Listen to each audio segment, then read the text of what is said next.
Hey everybody, today I'm going to teach you the very basics of statics, and statics is usually very much used in engineering and physics. So these are very basic, and you can use it to understand the later topics. It's going to be a short video. Some of these things you probably know before, so let's start. So first of all, scalars and vectors, that must be not very tough, okay? So for example, we got a scalar, right? Scalar only has magnitude, it doesn't have direction, okay? So we got time is in seconds, volume is in meters cubed, density, and then you got speed, and then energy in joules, mass in kilograms. You see, those do not have a direction, okay? It just has a magnitude. Now vector has a direction and a magnitude in the same time, okay? So some examples could be displacement. So you'd be like, what does that mean? So let's say I moved from point A to B, and which is let's say 5 meters, okay? Now if we know what the direction was in based off vectors, okay? That is displacement. That's the difference between distance you have moved and displacement you have moved. Sometimes the displacement could be zero because you moved from point A to B and then point B to A. So it cancels each other out.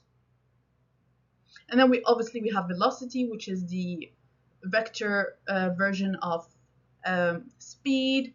And then we got acceleration, momentum. So now, we also have something that we have to remember, and it's very important when it comes to mechanics. So that involves statics and dynamics, okay? Now, the time derivatives and the dot notation. So you know how to calculate velocity, okay? Or speed, let's say. It is um, distance over time, okay? And then you get acceleration, it is distance over time squared, or velocity over time. Now, x here is going to be our displacement, okay? So when we put a dot on top of it, that means one dot means it's velocity, okay? That means it's divided by time once. Now we can also write this in terms of derivatives. Now it's important you know a bit of like calculus, no, not even calculus, just basic, like to understand what derivatives is, because velocity is a derivative of displacement. So x dot is just displacement differentiated with respect to time, okay? X with two dots is acceleration. So that is just derivated twice with respect to time. Now we have four concepts, which is the fundamental of statics and also dynamics. So we have to know what the space is. Okay, so it depends from thing to another. You can have 3D space, okay, so or 2D. But what we can also do, polar coordinates, you get the normal coordinates where it's linear, angular measurements. This we get more in detail with it, maybe in later videos. Time, now time is easy, so how long did it take for this event to happen? Okay, so it's always in seconds, obviously. Mass is just, now it's tough to explain mass in terms of words, but it's like the quantity to measure a body's inertia or resistance to change in motion. That is the best way you could put it in, okay? So that is in kilograms, but we are going to see now that there are some people who do not just call it kilograms, it's other things as well. Now, these three things we talked about, these were scalars. Force, this is the fourth one. Force is a vector, okay? So because it's a vector, it's different, and it's vector action of one body to another. So a force happens between one object and another. Now weight, you'd be like, okay, wait, that is just my mass times gravity. So it must be one direction. No, because you're on the surface of Earth.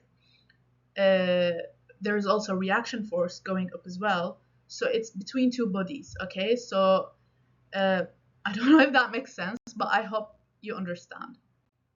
Now, right, so there's two different types of body. In different questions, sometimes they will tell you, assume this is like this body is a particle. When you are assuming something as a particle in a question, that means this body has does not have dimensions, so dimensions are negligible, and so it's just a particle, okay, just circular. So that means the size is not relevant, okay? Uh, that is one thing we could do. And then rigid bodies, so these have a shape, okay? And however, if it's rigid body, that means the shape does not change and it's negligible compared with the overall dimensions, okay? So with motion or load, shape is still preserved, okay? These are two things we have to remember when keeping stuff in ideal stuff, like in a question, for example. They will be like imagine this object is actually a particle, you know what I mean? Now, the three laws of Newton, this is going to be very simple, something you might have learned in year 8 or something like that. So first law of Newton, which for some reason I love it because it's so easy. If something stays in rest, it will stay in rest until a force uh, acts upon it, and like, or yeah, just acting on it, and then it's unbalanced and then moves either faster, accelerates. Now also something, uh, when we are saying a particle remains at rest, it could also remain in the same velocity. That also applies to it because there is no change in force. So I'm yapping a lot, but you know what I mean. Okay. Now the second law of Newton. So that is just F equals ma. Force equals mass times acceleration. So the acceleration of a particle is proportional to the resultant force, okay, acting on it. This, I'm going to keep it very simple.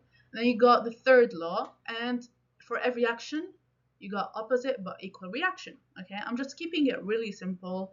I don't want to make it look difficult, you know.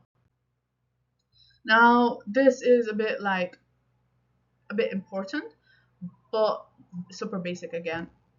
So SI units, and then you got SI units are international units. Everyone uses it, especially in science. You also got imperial units, which Americans use. Okay, so we are going to be working with SI units. Okay, which is great. Uh, but with angles, usually they're expressed as degrees. However, there are sometimes we express them in terms of radians, okay? Or some stuff are like radians per second. Usually when we use polar coordinates, or not even that, when it comes to circular motion, that, yes, we use radians, okay? And yeah, so some important SI units you have to remember is definitely force. So we usually work with kilonewtons or uh, meganewtons. So yeah. We also have some prefixes we have to always remember. You got, and I also have really easy ways to remember them. Nano is just times 10 to the minus 9, starts with an n, so it's going to be 9 because 9 starts with an n, okay? Then you got micro, so you know, when I say prefix, you add something after, like nanometer or micrometer, okay? Stuff like that. Anyways, micro is that weird little shape. Okay, it's a Greek symbol. It's 10 to the minus 6. And then you could see the rest. The reason we use these is because sometimes we can find uh, like values or answers. There are numbers big, either so big numbers or very small numbers, but instead of doing that, we can just use these prefixes so that we get rid of the zeros that are that like make life so much tougher for us. This makes it easy for us. So from nano to milli, that is for super small numbers. From kilo to giga, that is for super big numbers. Now, these are some common conversions. Take your time, you could pause it, and remember, time is easy. Mass, one slug, I don't think you're gonna use slug ever, but I just put it in there. Length, that is important, but most of the time you're gonna do it in meters, okay? It's always in meters. Force, so yeah, this is just the only important one out of these is the time and the angle. The angle, 2 pi radians is equal to 360 degrees. Keep that in mind a lot because that actually matters. Okay. Now, what is the basic quantities? And so we have something called dimensional analysis. For dimensional analysis, we only use like 3 to 4 dimensions. The most important ones are mass, length, and time. The reason we use these is because mass, length, and time, you can get any other unit just using them. Now the fourth one could obviously be ampere because I don't think you can find anything out of, yeah, but we usually talking about statics, we're going to use mass, length, and time. And yeah, and then you got force. Forces, again, you use mass and time because it's and length. So newtons, how we would know what the unit would be instead of big N is that, well, force equals mass times acceleration. Acceleration is meters per second square, so it's going to be kilogram meters per second square. See, we used MLT, my favorite. Okay, now we got dimensions versus units. So when we say dimension, length is a dimension. Okay, what a unit is meters. Meters is a unit of length. Length is a dimension, and then you also have obviously millimeter, feet, miles, whatever you want to use. But this is what actually like the difference between them. Okay, now weight and the force of gravity. So we already found out from second law, Newton's second law is that F equals ma. Okay, that's between two objects. Okay, well, not really two objects, but we have something called the Newton's law of gravitation. So that is how like is a bigger picture of it. Okay, yeah, so it is actually it was the basis of F equals ma. Now, what we use Newton's law of gravitation for is when we have two objects, especially, let's take it into bigger scale, the moon and Earth, okay, the gravitational field of it, because big G here is the gravitational constant. Okay, for Earth we use 6.67 times 10 to the minus 11. This number I've literally remembered it at this point, but yeah, as you see here, I pointed out how it works. M1 and M2, they're both attracted to each other. Okay, and yeah, and that's how we actually find G, the little g, as you could see on the right side. So now we're getting to the end, and I'm just going to help you to remember how we can solve problems. Okay, any problem you get in mechanics. So first of all, whatever the question will always have to give you some data. Okay, and put all of that data into like put them in like into numbers. Okay, so number them, like, okay, for example, this object is 50 kilograms. I know that. That's my number one. Number two, they told me that the radius of this thing is this. So whatever you know, these quantities, okay, these things, the data you already know, put them down. Draw diagrams, they always help, okay? Now, what's the result you need? What does the question ask you to get, okay? You need to know. And then identify what principle or concept you have to use. For example, if they're asking you, find the force it takes to push a 5 kilogram particle shape to accelerate 10 meters per second square.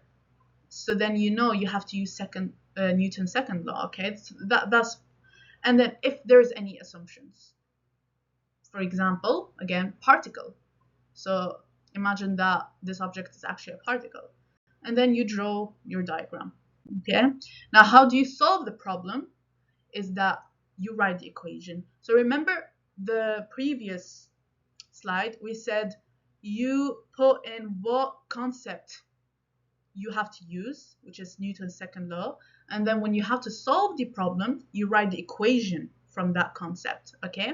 Then you make your calculations, then notate and track the significant figures. That is important. You always use the values that you were given, the data you were given, with the least significant figure to be your final answer, except if they told you otherwise, okay? And then you have to ensure you have the units. So, for example, if you had to calculate force, you just put 5, like 5, well, 5 apples, 5 bananas, no, 5 newtons, okay? You always put your units. And then do a sanity check. For example, well, think about something, right? Do you feel like it will be true? Do you feel like, okay, this actually makes sense, okay? Like if you were in real world. And that's all. That's all. This is really basic, by the way. And you need to understand this to understand the other videos coming soon. Thank you so much. Have a very lovely day.